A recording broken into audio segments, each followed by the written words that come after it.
All right, great. This is going to be a little bit of um, example of my trial and error and just, some things that have worked for me and hopefully can be applied to other people as well. I know we all have examples like this too, so I'm excited to, hear from you in the Q&A section. But as Tessa said, my name is Kristina Bloch. I'm the engineering librarian at the University of Louisville.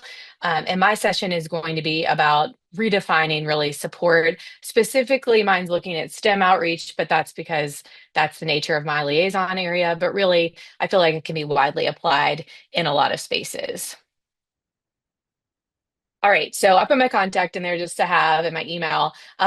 It's important to know that we are located, our liaison research assistance and instruction team is located in Ekstrom Library, which is our main library on campus. With that, there's an engineering building area, a couple buildings that are across a major road. It's not far, but it can feel far, and that's part of the story too, though, because like breaking down those barriers, especially when distance or sometimes other things are a factor, is something that is was hard for me in the beginning, for sure. And I started at U of L, and this is my first time as an academic librarian. I spent 13 years as a K to 12 librarian and STEM teacher and instruction coordinator. I started in February of 2024, so it's only been a year and a half, which is why I wanted to do this session because I'm able to really isolate what led to what because it's been such a short time, which I feel like you don't always have the opportunity. Network with a lot of people and you don't know what really helped you to get collaboration opportunities. But this has been just a really great journey, and I've appreciated also just shout out to Tessa. She's the science librarian. We're the part of the STEM team. There's our business librarian as well, but it helps to have great partners. All right, so in this lightning talk, I'm going to start with the importance of instructional approach and reflecting on that, and then talking about my educational outlook because that does play a part into some of the choices that I make, and then an example that I have of outreach and instruction that led to more opportunities, and a moment of reflection, and then takeaways from there. Okay, so something that I think a lot about, and we talk a lot about in K to 12 is in thinking about teaching, reflecting on instruction. And I think that that's still happens in higher ed, but it's just less common. But in reality, at all levels, once we get out of, library school, an education, a teaching program, we kind of stop, really getting into the literature sometimes on teaching.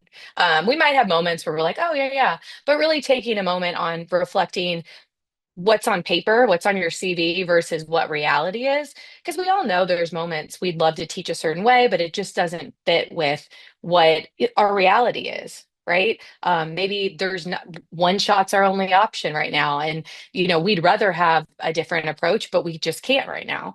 So having a moment to try to think about how our philosophy fits into the program that we currently exist in, our reality. And then also thinking about pedagogy, taking risks and trying new things. And then probably I think the most important piece here is thinking in terms of possibility instead of limitations. I've seen this at all levels, kindergarten up to higher ed librarians speaking in terms of, well, that would never work in this space. And while that can be true in a lot of ways, it also kind of roadblocks you. Sometimes it's like that door is definitely closed and we wish it was open, but maybe there's another way. How do we find another way? And so that's what I'm hoping we can talk about today. And then also to treat all interactions as instructional opportunities, which leads into my next piece. I also included here, I linked out an article. It's not a scholarly article, but it's just the importance of reflecting on your teaching practice as you get further in. I thought it was a good read. And then also the African proverb, if you want to go fast, go alone. And if you want to go far, go together. So we know our work, I feel like librarians are some of the hardest working people. We get in, we're like, okay, I can create this instructional unit. I'm going to go hard. But really spending time on that collaboration helps us to get further with our outreach and support. Okay, so that being said, I just screenshotted some of my traditional instructional sessions from this year or materials that I created. This I feel like is still super important. And this was part of my philosophy in K to 12 as well. We're going to, meet people where they are. Sometimes if someone requests, for example, the what is a literature review, it was an opportunity to create a video tutorial with Engineering 110. Sure, that's going to reach a lot of students. And I'm hoping it leads to other things. There's always more you wish you could do, but these are still moments and we want to keep pushing forward with that as well. And it's important part of our instruction. But within that, there's also the opportunity to think of instruction as moments of outreach, networking, sometimes those softer skill events that you can feel almost like you're having to justify why you're placing value in it, why you're giving up time when you could be doing other things, right? So I'm going to take you on this journey. One of the first people that I met on campus was our student success, I believe his title, student success coordinator and student engagement or something, with Speed. And Speed's our engineering school. And I recognize that if you're at a smaller program, they might not be one person for a whole program. So that can add additional either benefits or difficulties. But just go with me on this, if you will. And this all started last summer. We have a engineering I'll show you this. We have an engineering partnership with Brown Forman. Students come in for what is essentially a summer bridge program. And so I just randomly, the librarian had traditionally been asked, some type of engineering STEM librarian had been asked to do instruction, traditional scientific research, one shot in that session. Gives them an upper hand though, right? Because a lot of them have not had that coming into their college experience, specifically looking at STEM as an opportunity, because usually it's more of like your humanities research. They've done some, essay writing in English, but this is new to them. So I was excited at that opportunity, didn't fully grasp the program, that these were going to be my students in the fall, but it was new. I'd been here like 3 months. I just said yes. And here we were. But in that, it led to a conversation with the a student that's now finished her doctoral studies, so she's moved on. But she connected me with our student success coordinator for Speed, and that was that email that I highlighted on the first page. And it was just kind of like a reaching out. Do you guys know each other? You guys would, you'd be a good connection. And obviously, we get these emails all the time. Sometimes you're like, yeah, it's good. I'm glad I know this person. But it's always nice to, offer support. And I'm going to show you some of the things that transpired from that moment of outreach that I did invest a decent amount of time in with my instruction and just time on campus. So July 2024 was the Brown Forman Engineering Academy. I co-taught with Tessa because we had 48 students. It was too many to have in one room. Great opportunity to network with them. Did lead to some future research appointments. They know who you are. They're a little less intimidated building those relationships. But I made a point after that email to reach out to the coordinator. He was not associated with BFEA at all. And check in and say, what other events I'd love to know. I'm new on campus, which is always really helpful when you can kind of play, I don't know what's happening. Tell me more. But that led to our August 2024. I got a last minute invite because I scheduled a meeting with him to our Kicking It with the Deans event. Libraries should be at events like that, right? It's all of freshman speed. The honors programs there. There's a lot of the SROs are there. A lot of the departments are there as well, but sometimes they just don't, if it hasn't been part of their practice, they forget to include you. So this was a good opportunity. I ran out of cards at this event, and I actually know for a fact I at least got 5 research appointments just from that event, and that's just the ones I could track. So it was 2 hours of stay. You know how tabling is. It can be like, okay, and not knowing where that's going to go. It was last minute. Sometimes you can say no to things like that because you're like, yeah, I should have had more heads up. We should have been considered. But, you say thank you for the invite, and we were able to do that. So that led to, I was like, any other outreach? Thank you so much for including us. It was a great experience. That led to our fall festival, which is in October. They do it just kind of for, around midterms to get students. just engaged and doing something fun other than studying. I made s'mores with the students. It was, nothing academic. I was just like, hey, we can help with your research. Also, do you want to make a s'more? And it was a great opportunity just to be in a different setting with the students. So, with that in mind, um, our student resource coordinator for Speed has a program called Ingrain. And, a lot of campuses are going to have these student success programs. So, Ingrain was an opportunity. Students had to attend so many sessions in order to keep their academic scholarship. They had a little scholarship that was attached with it. And traditionally, it was connecting them with resources on campus, taking personality tests, things like that to just kind of, help them college. But I initially was like, okay, I'll go over resources. But then I thought about it, and I had already been able to get into these students' 110 classes. So I'd seen everyone. Did they remember? We hope so.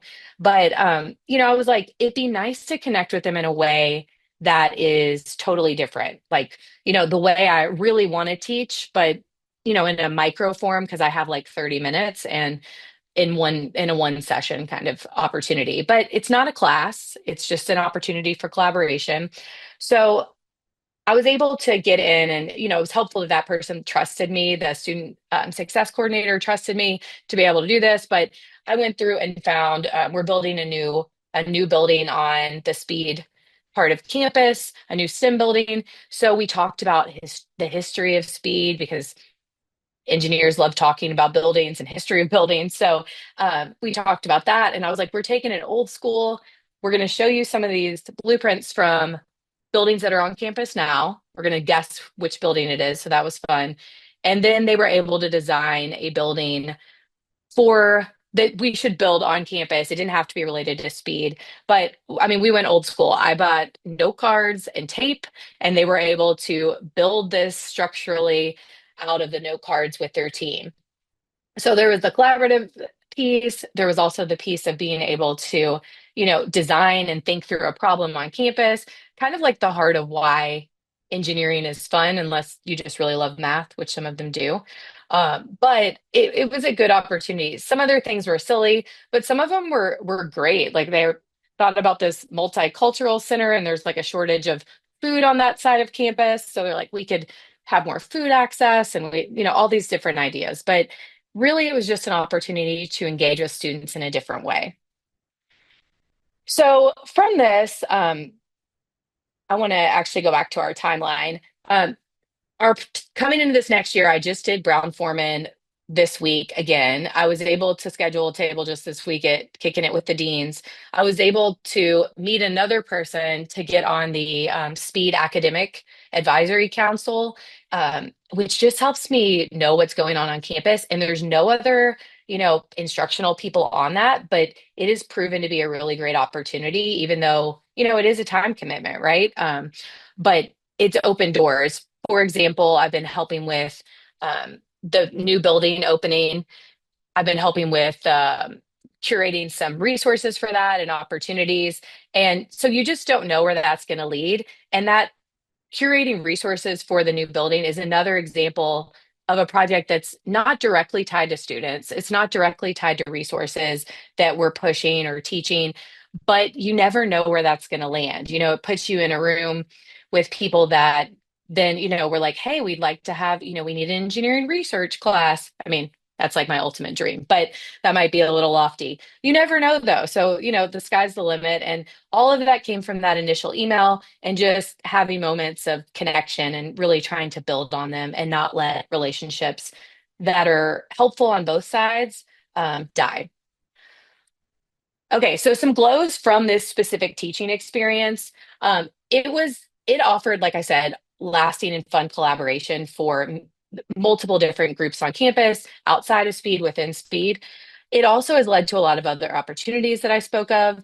And it was just really nice to connect with students in a way that was more personable. I hope that that leads to them reaching out again throughout their time at Speed and with their capstones, particularly in co-ops. Um, Grows with this, which with any STEM outreach, it was discomfort. It was uncomfortable for some of the students. There's group work involved. Some, our students didn't love that. And, sometimes you do work and you don't know, it might just stop right there. You're like, there's no more, we can't go any further. And that can feel frustrating because you've invested time with a project or a person, but you just have to know for every dead end, there's like five other opportunities. Okay, I'm basically out of time, but I'm going to tell you real quick my takeaways. The main thing I think is that empathy and connection are the soft skills that are just as important as our instructional skills, because if you can't connect, then you can't get in the door to teach.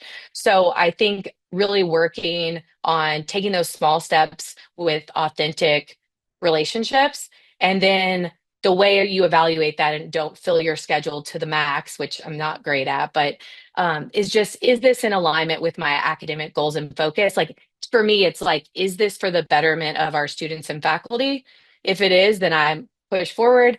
If it's taking away from the work I feel like I need to be doing, that's when it's time to pump the brakes. But just kind of taking a different approach and knowing that this is also instruction, and that we can really, advocate for this as part of our work as well. All right, thank you.